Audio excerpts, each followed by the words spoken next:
segment of luxury sedans has the BMW 5 Series, the Mercedes E-Class, which this year is incredible. It has the Audi A6, the Cadillac CT6. But there's one contender that's waiting around the corner, and it's looking kind of evil. It is the 2017 Jaguar Xf, and this thing is probably the best looking of the lot. On the outside, it's a little bit smaller than the first generation, but thanks to a 51mm wheelbase stretch, it's actually roomier inside. Prices start at $60,000, and the entry-level engine is the Ingenium 2-liter diesel. For about $68,500, you can get this R-Sport diesel, and for about $74,500, you can get the S all-wheel drive. The S all-wheel drive has the magnificent 3-liter supercharged engine, which makes 380 horsepower. That is a lot more than the 180 horsepower you get in the 2-liter diesel, but its 332 pound-feet of torque are just a little bit more than the 318 of the diesel. Pedal to the metal, the V6 supercharged will do it in 5.7 seconds, whereas the diesel will need about double.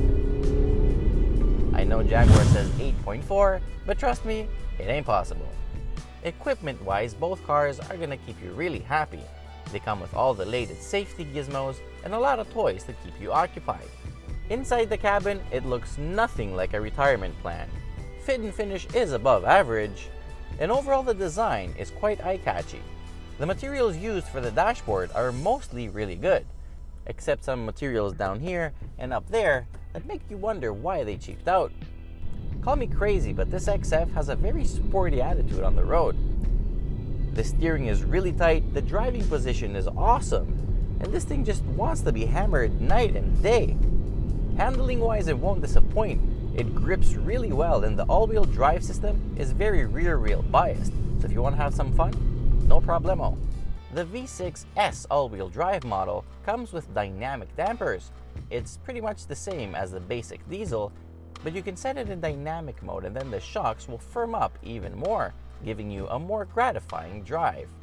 Both motors are mated to a very good and very quick 8-speed ZF automatic, and both cars get paddle shifters. Roominess in the back seat is probably a bit tighter than in the other cars in the segment, but you know what? The trunk is a little bit bigger. At 505 liters, the trunk is above average for the class. Picking the engine for your XF isn't that hard. If you want sheer performance and the racy sound and all that fun stuff, you get the V6 supercharged with a 380 horsepower. Mind you, there is also a 340 horsepower motor that is just a little bit calmer than the 380. Now, if you want a highway cruiser and something that's really good on gas, especially when you're stuck in the city, the 2-liter diesel isn't bad at all. Fuel economy wise, you're looking at about 12 liters on average for the 380 horsepower.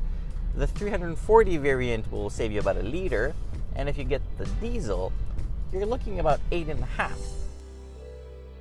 All in all, I have to say that the XF is a very conservative but very stylish approach to the segment. I mean, you do get everything you need at a pretty alluring price, and with looks like this, it's a package that's pretty hard to resist. For that reason, I'm going to give it an 8.5 out of 10, which is a really good score.